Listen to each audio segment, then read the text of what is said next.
భారతదేశం నుండి వివిధ రాష్ట్రాల నుండి అక్కడ మరి అది చల్లటి ప్రాంతం గనక అక్కడ చాలా మంది సుమారు 40 మంది అక్కడ పోవడం జరిగింది. అక్కడ పాకిస్తాన్ కొడుకులు, పాకిస్తాన్ గుండాలు, పాకిస్తాన్ ఉగ్రవాదులు మరి చెట్లకెళ్ళి వచ్చి మన హిందువులని నిర్ధారణ చేసుకుని ఐడెంటిటీ కార్డులు చూసి చంపివేయడం జరిగింది. నా కొడుకుల్లారా, మేము దలుచుకుంటే నీ పాకిస్తాన్ ఉండదు, నీ గుండాయిజం ఉండదు, నీ నక్సలిజం ఉండదు. కనుక ఖబర్దార్, ఇలా ఏదైతుందో మమ్మలను నిద్రపోతున్న వాళ్ళని లేపినారు మీరు. ఇలా మేము మౌనంగా ఉన్నాం. ఇలా మనమంతా కూడా ఇక్కడ ఒక సెక్యులరిజం తోటి మనం హిందూ ముస్లింలు అంత క్రైస్తవులు కలిసి ఉన్న భారతదేశాన్ని మీరు నిద్ర లేపిన నా కొడుకుల్లారా, ఈరోజు మా ఉగ్రవాదుల నినాదంతో ఈరోజు మా వాళ్ళని చంపి ఇలా నిర్ధారించి అంటే డ్రాయర్ ఇప్పి చూసి కూడా చంపినట్టు దుర్ఘటన నా కొడుకులది. కనుక ఇలా మా మిలిటరీ వాళ్ళకి మేము ఇలా విన్నతి చేస్తున్నాం.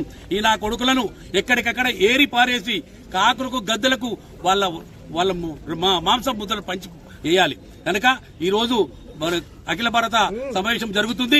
ఇలా అతి తొందరనే ఉగ్రవాదాన్ని ఊకిటి వీళ్లతోటి చేసేయాలని ఇలా ప్రపంచ దేశాలు అమెరికా, చైనా, రష్యా అన్ని దేశాలు కూడా ఈ ఉగ్ర మీద ఉక్కు పోపాలని నిర్ణయించుకున్నారు. కనుక ఇలా మేము ఊరుకునే ప్రసక్తి లేదు.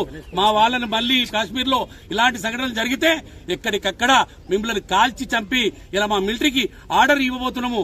ఎక్కడికక్కడ వాళ్ళని ఉగ్రవాదులను నామరూపాలు లేకుండా ఉగ్రవాదం లేకుండా చేసే దిశగా ఈరోజు మనం ర్యాలీ నిర్వహించడం జరిగింది.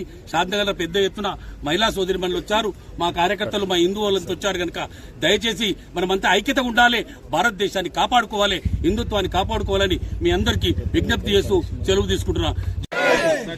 కాశ్మీర్ లో జరుగుతున్నటువంటి అభివృద్ధిని అడ్డుకోవడం కోసం, మన దేశంలో ఉన్నటువంటి సామరస్యాన్ని, ఈ స్వాతంత్రాన్ని, కాశ్మీర్ అనుభవిస్తున్నటువంటి అభివృద్ధిని అడ్డుకోవడం కోసం మా ఉరికిని చాటుకుంటామనే పద్ధతిలో ఒక పిరికి పంద చర్యగా దొంగచాటుగా మిలిటరీ ఆర్మీ యొక్క దుస్తులు ధరించి ఆర్మీ వాళ్ళలాగా వచ్చి ఐడెంటిటీలు హిందువా కాదా అని చెక్ చేసి చంపే స్థితికి వాళ్ళ గుర్తింపు దిగిపోయింది. అంటే ఉనికిని చాటుకుంటారు. కేవలం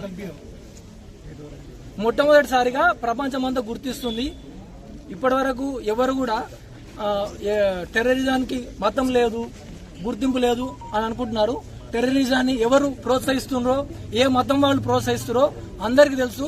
నేటి నుంచైనా ఈ రోజు నిన్న జరిగినటువంటి దాన్ని దృష్టిలో పెట్టుకునైనా అందరం కూడా ఓపెన్ గా దానికి మతం ఉంది అని అందరం బయటికి చాటాలి. ఆ సమయం వచ్చింది ఇప్పుడు. నిన్న ఏ విధంగా అయితే వాళ్ళు ఐడెంటిటీ చూసి హిందువా కాదా అని చెప్పి చంపినరో అదే విధంగా మనం ఈ టెర్రరిజానికి ముస్లిం టెర్రరిజంగా మనం ముద్ర వేయాల్సిన అవసరం ఉంది. తప్పనిసరిగా అందరు దీని గురించి ఆలోచించాలి. అదొక్కటే కాకుండా దేశంలో చూసుకుంటే బెంగాల్లో